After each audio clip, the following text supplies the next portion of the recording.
नमस्कार, मैं काजल निषाद। क्या हाल है साथियों, सब ठीक हो? देखिए, अगर बात जो है वो तर्क के साथ करे तो भारत की अर्थव्यवस्था इतनी खराब हो चुकी है कि इसको दोबारा खड़ा करना बहुत मुश्किल हो जाएगा। किसी ने बहुत अच्छा लिखा है, मैं उनके विचार आप सबके साथ साझा करना चाहूंगी कि भारत का वास्तविक डेटा और उसकी स्थिति आज की अर्थव्यवस्था के मद्देनजर जरा गौर से सुनिएगा। बहुत ही अच्छे विचार है ये। भारत का जो बाहरी ऋण है वो 500 प्लस बिलियन डॉलर हो चुका है। वोडाफोन 50,000 करोड़ के नुकसान में है। एयरटेल को 23,000 करोड़ का नुकसान हुआ है। बीएसएनएल को 14,000 करोड़ का नुकसान हुआ है। एमटीएनएल को भी 755 करोड़ का नुकसान हुआ है। बीपीसीएल 750 करोड़ के नुकसान में है। एयर इंडिया 4,600 करोड़ के नुकसान में है। स्पाइस जेट 463 करोड़ के नुकसान में है। ये सब आंकड़ा करोड़ों में है। ठीक, जरा और सुनिए। इंडिगो को भी 1,062 करोड़ का नुकसान हुआ। बीएचईएल को भी 219 करोड़ का नुकसान हुआ है। इंडिया पोस्ट 15,000 करोड़ के नुकसान में है। यस बैंक 600 करोड़ के नुकसान में है। यूनियन बैंक 1,190 करोड़ के नुकसान में चल रही है।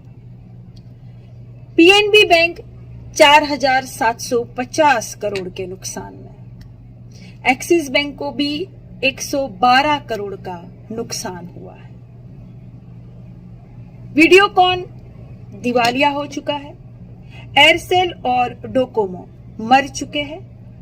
टाटा डोकोमो खराब हो चुका है। जेट एयरवेज बंद हो चुका है। 5 हवाई अड्डे अडानी जी को बेचे गए। 5। अडानी जी और अंबानी जी ही तो भारत में अमीर हो रहा है। ये जो करीबी मित्र है हमारी भारत की सरकार के, यही तो अमीर हो रहे हैं। बाकी जनता भारत की कहां दिखाई दे रही है सरकार को? रेलवे बिक्री पर है। लाल किले सहित कई विरासतें किराए पर चल रही है। कई राष्ट्रीयकृत बैंकों का विलय हो गया है और कई शाखाएं सचमुच में बंद हो चुकी है। सभी बैंक भारी नुकसान झेल रही है। 36 सबसे बड़े कर्जदार देश के गायब हो चुके हैं, भाग चुके हैं, देश छोड़कर फरार हो चुके हैं। ठीक, कुछ करीबी लोग और उद्योगपतियों का 2.4 लाख करोड़ रुपए का कर्ज माफ किया गया। इतना बड़ा कर्ज माफ किया गया। और किसान को अगर कर्ज माफी के लिए किसान अगर कहेगा तो किसान बेचारा आत्महत्या करने पर मजबूर हो जाएगा, लेकिन उनका कर्जा माफ नहीं करेगी सरकार। बीएसएनएल में 54,000 से अधिक नौकरियों में कटौती हो सकती है। ऑटो उद्योग में 1 बिलियन डॉलर का नुकसान है। मारुति सबसे बड़ी कार निर्माता के उत्पादन में भी कटौती कर दी गई है। कार फैक्ट्रियों में 55,000 करोड़ रुपए की कार का स्टॉक पड़ा हुआ है, जिसमें कोई खरीदार नहीं मिल रहा। और आवास और घर की भी बात करें तो 30 प्रमुख शहरों में ऐसे कई लाख घर पड़े हैं जो बिना बिके पड़े हुए हैं। बिल्डर्स की भी अगर बात करें तो बिल्डर्स भी आत्महत्या करने पर मजबूर हो रहे हैं, क्योंकि सभी परेशान हैं, कोई खरीदार नहीं है। लागत में वृद्धि अगर 18% से 28% पर जीएसटी है, तो इसी कारण सर कई बिल्डर्स भी आत्महत्या करने पर मजबूर हो गए। HAL कर्मचारियों का वेतन देने के लिए भी पैसा नहीं है और ONGC भारत के सबसे बड़ी लाभदायक कंपनी भी अब घाटे में चल रही है। बेरोजगारी के कारण, नोटबंदी के कारण भारत बेरोजगार हो चुका, कई लाख बेचारे बेरोजगार हो चुके। 45 वर्षों में सबसे अधिक बेरोजगारी वाला भारत देश हो चुका इस मोदी राज में। घरेलू तनाव भी उच्चतम दर्जे पर है। घरेलू तनाव तो होगा ही भैया, बेरोजगारी होगी, नौकरी नहीं होगी, घर में वेतन नहीं आएगा, राशन नहीं आएगा, तो घरेलू तनाव, डिप्रेशन तो लाजमी है, आप सभी जानते होंगे। भारत छोड़कर जाने वाले व्यक्तियों का भी उच्चतम रिकॉर्ड दर्ज हो चुका है। और भी बहुत कुछ हो सकता है, लेकिन मीडिया कुछ नहीं दिखाएगी। मीडिया भारत बनाम पाकिस्तान और हिंदू बनाम मुस्लिम खेलती रहेगी, इसी में ये व्यस्त रहेंगे और फिर अभी तो मंदिर और उनका रंग रोगान दिखाने में भी मस्त रहेंगे। इसलिए हमारा ये कर्तव्य बनता है कि हम सभी को वास्तविक तस्वीर के बारे में बताएं और सचेत करें, ताकि ऐसे कुशासन को उखाड़ फेंकने के लिए हम सब वचनबद्ध हो सके और वो देखे जो हम देखना चाहते हैं, वो नहीं जो ये बिकाऊ मीडिया हमको दिखा रही है। वो सत्य नहीं है, आप सत्य को देखिए। मेरा आप सबसे यही आग्रह है कि आप सत्य को देखिए, सच्चाई को देखिए, जमीनी हकीकतें देखिए, वो नहीं जो ये मीडिया आपको दिखा रही है। निजीकरण के लिए सरकार इतनी उतावली क्यों है, जबकि ये बिंदु उनके मैनिफेस्टो में भी नहीं था। सरकार पहले कहती थी कि हम निजीकरण तो बिल्कुल नहीं करेंगे, उनके मैनिफेस्टो में भी ये नहीं था, लेकिन अब निजीकरण के लिए ही ये सरकार उतावली दिख रही है। और इतना होने के बाद भी भारत के 4 या 5 उद्योगपति ही अमीर हो रहे हैं। जांच और शोध का विषय है।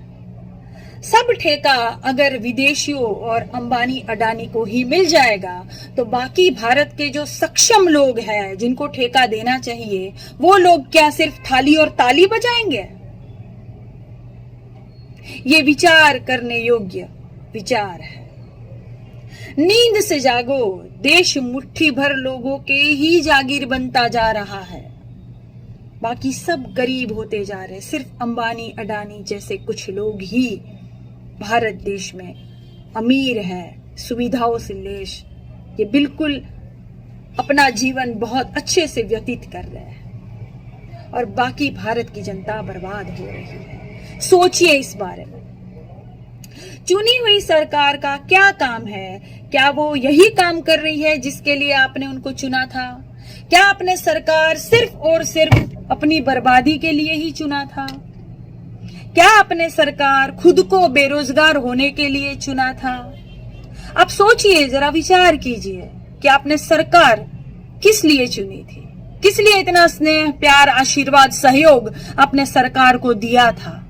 क्या खुद को बर्बाद करने के लिए या खुद को संकट में डालने के लिए क्या आपने इस सरकार को चुना था? जरा गौर फरमाइएगा, विचार कीजिएगा, आपको सारे जवाब मिल जाएंगे।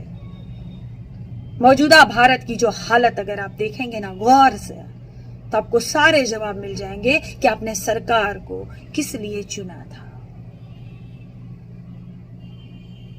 और इतनी सारी जो है सीरियस बातें करने के बाद, इतने सारे अच्छे विचार साझा करने के बाद, आप अभी डिप्रेशन में मत आइएगा, थोड़ा हंस भी लीजिएगा।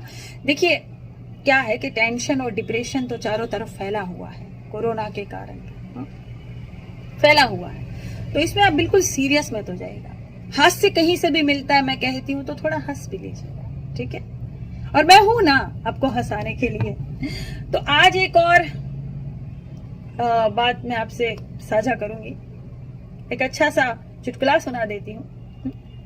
हुआ ये कि हमको एक भक्त मिल गया, तो हमने उसे सवाल पूछा कि अच्छा सुनो, कोरोना कहाँ पैदा हुआ बे? तो कह रहा चीन में। तो हमने अच्छा कोरोना दुनिया भर में कैसे फैल गया? तो उसने कहा मुल्कों के बीच सफर करने से, विदेशियों से आने जाने वाले थे उससे फैल गया। तो मैंने कहा अच्छा, तो मुल्कों के बीच सफर कैसे होता है? तो उसने कहा हवाई जहाज से। तो हमने कहा हवाई जहाज कहाँ उतरते हैं? तो उसने कहा एयरपोर्ट पे। तो हमने कहा मतलब कोरोना जो है देश में एयरपोर्ट के माध्यम से प्रवेश किया? तो उसने बोला हाँ। तो मैंने कहा ठीक है, तो हमारे देश में कितने इंटरनेशनल एयरपोर्ट है? तो उसने कहा 20 से ज्यादा। हमने कहा अच्छा, तो ये सारे एयरपोर्ट किसकी निगरानी में आते हैं? तो उसने कहा हमारे मोदी जी की निगरानी में आते हैं, हमारे केंद्र सरकार की निगरानी में आते हैं। मैंने कहा बिल्कुल, बहुत बढ़िया। तो ये बताओ 20 एयरपोर्ट को लॉकडाउन करना आसान था या पूरे भारत देश को लॉकडाउन करना आसान था? तो उसने कहा एयरपोर्ट को। हमने कहा ठीक है, तो चीन में कोरोना के कहर की खबर दुनिया भर में पहली बार कब फैली? तो उसने कहा जनवरी में। सही। तो हमने कहा जनवरी में एयरपोर्ट फिर क्यों बंद नहीं किए गए? अरे इसलिए बंद नहीं किए गए क्योंकि फरवरी में जो है भक्त फूफा डोनाल्ड ट्रंप का जो स्वागत करना था ना, नमस्ते ट्रंप करना था, इसीलिए एयरपोर्ट बंद नहीं किए। ठीक। तो हमने कहा ठीक है, तो क्या तब तक एयरपोर्ट से निकलने वाले हर व्यक्ति का टेस्ट कराया गया? तो भक्त ने जवाब में कहा नहीं। तो हमने कहा तो फिर देश में कोरोना फैलने के लिए कौन जिम्मेदार हुआ? तो भक्त ने कहा नेहरू जी। क्यों? क्योंकि नेहरू ने ही तो एयरपोर्ट बनाए थे। ठीक, नेहरू जी, इंदिरा जी, राजीव गांधी जी, यही सब जिम्मेदार है। मोदी जी बिल्कुल जिम्मेदार नहीं है। लेकिन काजल निषाद है आपके सामने, आपको बिल्कुल भूलने नहीं दूंगी कि कोरोना का संकट जो है वो माननीय मोदी जी के कारण ही फैला है। ठीक। और कितने लोग कहते हैं कि काजल निषाद बोलने में थोड़ा शालीनता रखो। अरे भैया, शालीनता तो बहुत से नेता रखते हैं, हम तो ऐसे ही बोलते हैं। तुम जाओ किसी शालीनता वाले नेता को सुनो, हमको सुनने काहे आते हो? शालीनता नहीं दिखेगी, वो गई, शालीनता नहीं दिखेगी। शालीनता करके करे भी क्या? हम तुम्हारी फूफी की बेटी की बहन की भतीजी की सहेली है क्या? क्या करेंगे हम शालीनता रख के? तुमको करना क्या है? सुनना है तो सुनो, नहीं सुनना है तो मत सुनो, आपकी मर्जी। सनराइज समाचार को सब्सक्राइब करें और बेल आइकन को ऑल पे सेट करें ताकि आप हमारी आने वाली वीडियो का नोटिफिकेशन सबसे पहले पा सकें।